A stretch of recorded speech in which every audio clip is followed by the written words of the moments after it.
Hello వాళ్ళందరికీ శ్రీకృష్ణ జన్మాష్టమి శుభాకాంక్షలు. అసలు ఈరోజు ఇలా అవ్వద్దని చెప్పి నేను అసలు ఎక్స్పెక్టే చేయలేదు. అసలు ఏమైందంటే ఈరోజు కృష్ణాష్టమి అని చెప్పి టెంపుల్కి వెళ్దామని చెప్పి ఫిక్స్ అయితే అసలే వీకెండ్ ఫుల్ ట్రాఫిక్ జామ్ చూస్తున్నట్లయితే మీరు ఎక్కడికి వెళ్ళడానికి కూడా అసలు దారే లేదు, అలా ఉంది. సరేలే అని చెప్పి ఇంకా టెంపుల్కి దగ్గర ఏమని చూసి ఇక్కడ అసలు పోలీసులు ఫుల్ డివోటీస్ వీళ్ళందరినీ చూసి ఆఖరికి మనకు ఫైర్ స్టేషన్ అంబులెన్స్ కూడా ఉంది. అసలు అంతమంది ఉన్నారు ఇక్కడ డివోటీస్. అసలు వీళ్ళ మధ్యలో నేను వెళ్ళగలను లేదా అనుకుంటానే లోపలికి వెళ్ళడం స్టార్ట్ చేశాను. ఇక్కడ నేను ఇంకా ఫుట్వేర్కి టోకన్ ఇచ్చేసి ఫుట్వేర్ ఇక్కడ ఇచ్చేసినాక ఇంకా టెంపుల్ ఎంట్రీ దగ్గరికి పోతే అసలు ఇది నేను ఇంకా అసలు నెవర్ ఎక్స్పెక్టెడ్ ఇంతమందిలో నేను అసలు వెళ్ళగలను అనుకున్నాను.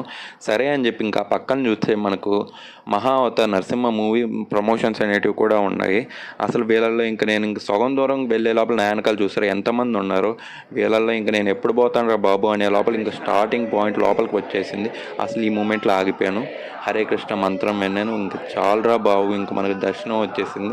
ఇంతసేపు వెయిట్ చేసింది అంతా కూడా నేను మర్చిపోయాను. లిటరల్గా లోపలికి వెళ్ళే కొంది ఇంకా దగ్గరకు వచ్చే టయానికి చాలు ఇంకా మనకు కృష్ణుడిని చూస్తున్నాంలే అనిపించింది. ఇంకా మనం అనుకున్న మూమెంట్గానే వచ్చేసింది. దర్శనానికి వచ్చేసాం. చైతన్య మహాప్రభు, నిత్యానంద ప్రభు స్టార్టింగ్ మనకు, అలాగే రాధాకృష్ణుడు, అలాగే మనకు జగన్నాథ బలరామ సుభద్ర మాతాజీ దర్శనం కూడా అయిపోయింది. ఇలా దర్శనం చేసుకొని లోపల చూస్తే ఫుల్ టెంపుల్ వైబ్స్ మనకు. అసలు కీర్తనలు భజనలు ఇవన్నీ చూస్తుంటే లిటరల్గా వేరే వరల్డ్కి వెళ్ళిపోయినట్టే అనిపించింది నాకైతే. ఇంకా అలా మనం ఇంకా ఎగ్జిట్ పాయింట్కి వచ్చేటప్పుడు ఇక్కడ డొనేషన్ది, అలాగే మనకు సైడ్ వాల్ పాయింటింగ్స్ అన్నీ చూస్తూ ఉన్నాం.